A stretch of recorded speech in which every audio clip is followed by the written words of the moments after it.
When somebody asks me the first anime series to make me fall in love with the medium, I always say Speed Racer. Although there are other contenders like Astro Boy, Cowboy Bebop, and of course Pokemon, this 1967 sports anime based on Tatsuo Yoshida's Mach GoGoGo will always be close to my heart because of its over-the-top car racing sequences, its goofy yet rooted characters, its outlandish plots, and its cool customized cars. Although the show is over 50 years old, it's created a long-lasting legacy across generations, including famous names like the Wachowskis, who made the cult 2008 live-action adaptation, which absolutely slaps if you haven't seen it. Regardless of its popularity and multiple reboots, the show has often been dismissed as juvenile entertainment and predictable in terms of storylines. With their new comic book adaptation of Speed Racer, writer David Pepose, known for Space Ghost and Captain Planet, and artist Davide Tinto, best known for his work connected to Star Wars and Spider-Man, have made sure to infuse a sense of grittiness into the beloved series, which was missing from some past versions. The premise is familiar, but the problems and challenges are more grounded and emotional than your standard kids cartoon. In today's video, we're going to be talking about the first 3 issues of the new Speed Racer comic and delving deep into the new and exciting reboot, which does a lot of things right for the franchise. It's going to be a good one, so without further delay, let's get right into it.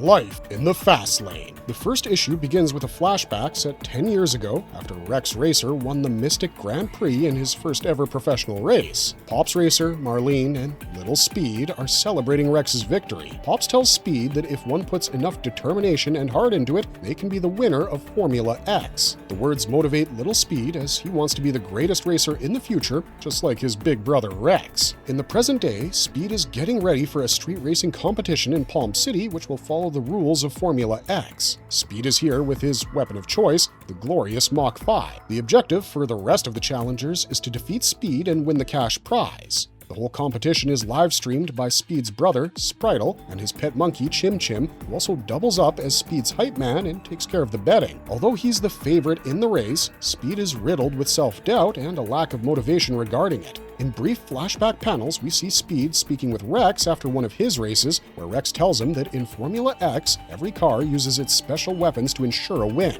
As the high-speed race begins, we see cars trying to win against the Mach 5 with their cool weapons, and Speed barely keeping it together. He again remembers Rex telling him that to win, one has to drive smarter instead of driving faster or stronger. Speed is unconvinced about this advice, and in the present competition, he's finding it difficult to win, but Speed gets his motivation as Rex tells him to face his challenges head-on and listen to his car. Following this advice, he wins the competition against Skullduggery with the help of the Cutter Blade and Auto Jacks in his Mach 5. The parallel flashback panels do a beautiful job of making us realize that Speed isn't over Rex's death, and his presence acts as a motivator for Speed. After winning the race and sharing their profits, a happy Speed, Spritle, and Chim Chim head back to put the car back together in the garage before Pops Racer wakes up. But to their surprise, Pops is already awake and he's already seen the race from Spritle's live stream. An angry Pops asks Speed to explain his absence from the university and the involvement of his little brother in street races. Speed, who has just about had it with Pops, tells him that he's doing it for the unpaid bills and to make sure they still have the house. Speed also blames Pops for his mother, Marlene, leaving them, as he didn't put in an effort to stop her. Speed wants to participate in the Formula X League, as the winner will get $1 million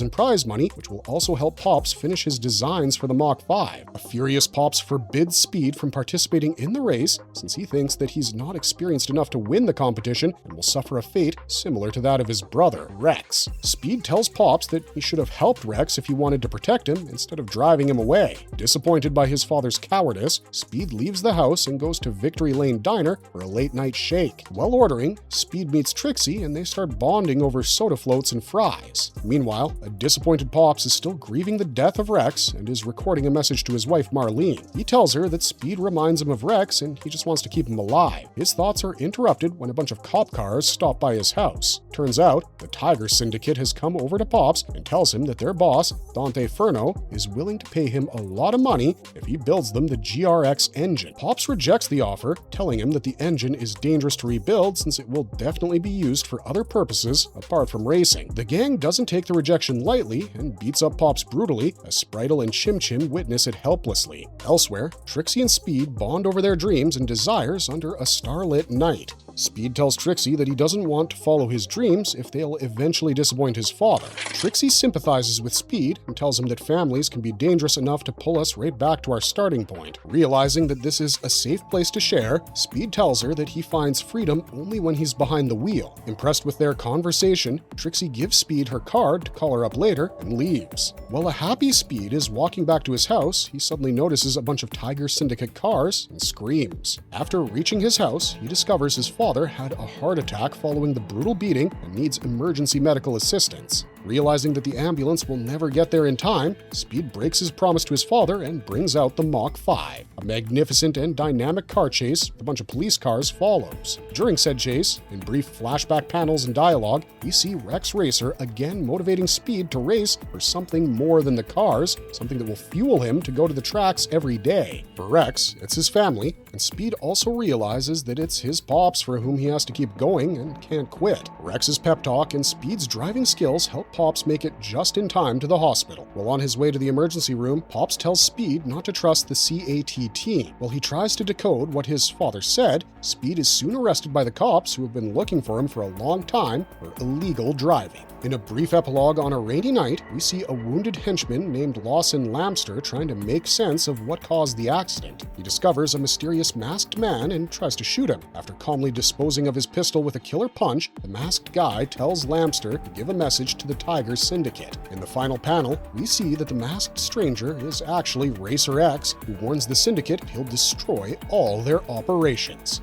First Race to Glory. The second issue, titled Nowhere Fast, opens with Pops Racer hospitalized and the rest of his family waiting on him anxiously. Inspector Rokugo, also known as Inspector Detector in the English version of the anime, pays a visit to the grieving family and lets Speed know that he's pulled some strings to make sure he remains out of police custody. Speed doesn't tell the inspector about the attack on Pops, following Pops' last advice. Later, Dr. Curtis reveals to Speed that although Pops is stable for now, he has suffered a major myocardial infarction and needs a heart transplant fast in order to survive. Without a transplant, he's got just 6 months to live, but the operation will cost the family $1 million without insurance. Shocked by this news, Speed makes up his mind and decides to participate in the Formula X World Championship to get the $1 million prize money. Meanwhile, the Sword Mountain Grand Prix is in full swing, which is the final qualifier for the Formula X tournament. There are a lot of experienced drivers preparing for this race. Speed is also there trying to enroll in the competition. He has a brief encounter with the newest car acrobatic team member, Snake Oiler, who trash talks the Mach 5 and bullies Speed. Soon after, Speed meets the CEO of the car acrobatic team, Dante Furno, previously known in the racing world as Captain Terror, who offers him a chance to join the team. We learn that Rex was representing the Cat team when the fatal accident at the racetracks happened. Predictably, Speed rejects the offer and tells him that his whole family was destroyed when Rex died driving one of Furno's cars. Speed reiterates the warning he got from Pops to Furno regarding the greed of the big corporations and tells him to leave. Furno, unbothered by Speed's outburst, tells him that if he wants to compete in the tournament, he'll need a sponsor. If he can't manage to get one, he can still contact Furno. Following this, Speed tries his luck for a sponsor with every team on the track, but he's soundly rejected by everyone. Finally, he arrives at Turnwell Enterprises, which, to Speed's surprise, is owned by Trixie's family and presently run by her. Trixie, meanwhile, is dealing with her racer Piston, who doesn't want to participate in the race until he gets a raise.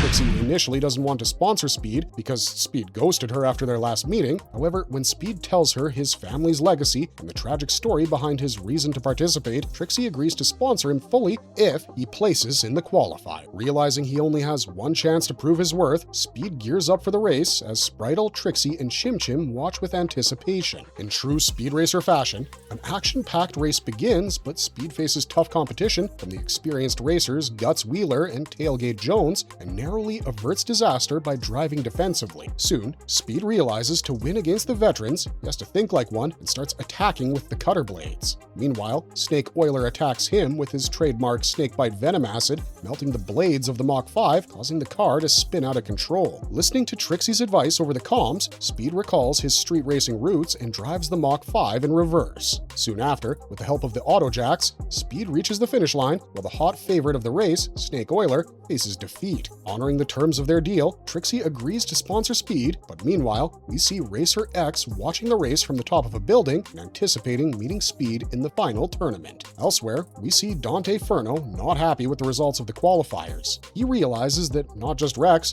but his whole family has become a problem for the Cat team, but Dante and his team of racers are prepared to kill Speed should the need arise.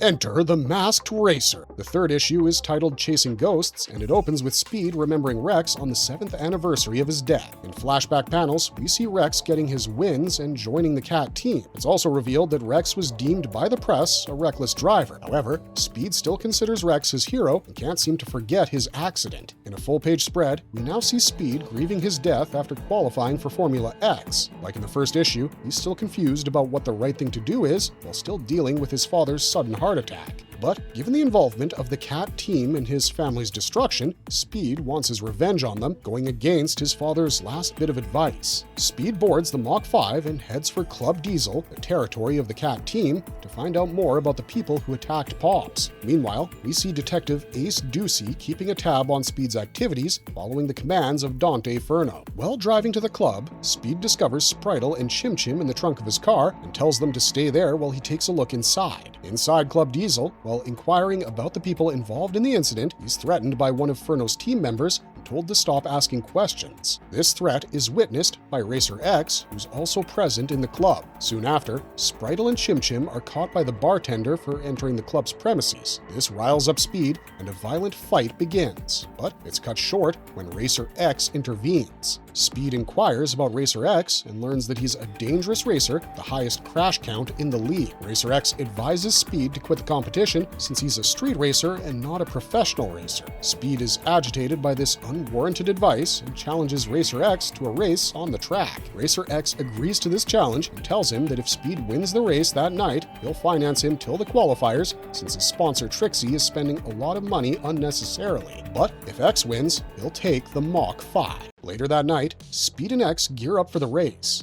After a breathtaking and fast-paced racing sequence, which is a nice little homage to the same sequence in the 1967 anime episode, The Mysterious Masked Racer, Racer X ends up winning the race by driving smartly and dodging the attacks of the Mach 5. After this loss, Speed is disappointed that he lost his father's car. Meanwhile, Racer X comes to tell him that someday he'll realize that this loss was for Speed's own good, since a lot of people would die in the championship. Suddenly, they both realize that the Mach 5 has been stolen by Ace Ducey and his wild card gang of riders, following Dante's instructions. To make matters worse, Spritle and Chim Chim are still in the trunk of the car. To save the car and his brother, Speed teams up with Racer X. Speed advises Racer X to use the Gemini tripwire cable in his car and defeats the bikers. Racer X realizes that maybe Speed has it in him to be a world champion. After defeating most of the bikers, Speed jumps to the Mach 5 and faces Ace Ducey. In the running car, Ace and Speed engage in a fight while the remaining bikers begin shooting at the car. Ace Ducey starts gaining momentum in the fight, but Spritle and Chim Chim pop up from the trunk and hit him. Soon after, Speed throws Ace out of the car, and Spritle and Speed barely escape death via unfinished freeway with the help of a jump powered by auto jacks and return to meet Racer X. Racer X is surprised that Speed came back. Speed tells him that the Mach 5 is rightly Racer X's property, and he's just honoring the deal. Racer X asks Speed once again why he wants to participate in Formula X so desperately. Speed tells him what his brother told him, that one has to race for something bigger than themselves. Speed found his reason after Pops' heart attack, as the money will help his family. Listening to this, Racer X gives him a loaded bag full of cash and the keys to the Mach 5. He tells Speed that this money will help sustain him until the next qualifier. Speed, confused about what just transpired, asks X why he's helping him. Racer X tells him it's because Speed drives with his heart, and that might just help him ultimately win Formula X. Racer X asks Speed to promise him to always remember his reason for participating, his family. The final panel focuses on the same photograph of a young Rex and a little Speed that we saw on the first page, but the photograph is in Racer X's hand, revealing to us that he is indeed Speed's long-lost brother, Rex. So that's it for the first 3 issues. Overall, the series takes the elements and characters from the original 1967 anime and deals with more mature topics like grief, legacy, and responsibility. The clean artwork and the dynamic action sequences remind us of the original show, but it's also updated to attract a new generation of readers. Although some of the character motivations are a little one-dimensional, and it can't actually let go of the cliched tropes from the original, it's still an exciting reboot that keeps you waiting for the next issue. Although the first 3 issues have set up the world and its stakes, some questions still remain. Will Speed win Formula X? What will Dante Furno do now to take his revenge on the Racer family? And, most important of all, will Speed ever learn Racer X's true identity? If, like us, you're dying for the answers to these questions, let us know in the comments section down below, and don't forget to subscribe to our channel because we're going to be covering this entire series. Thanks for watching, stay safe out there, and we'll see ya in the next one.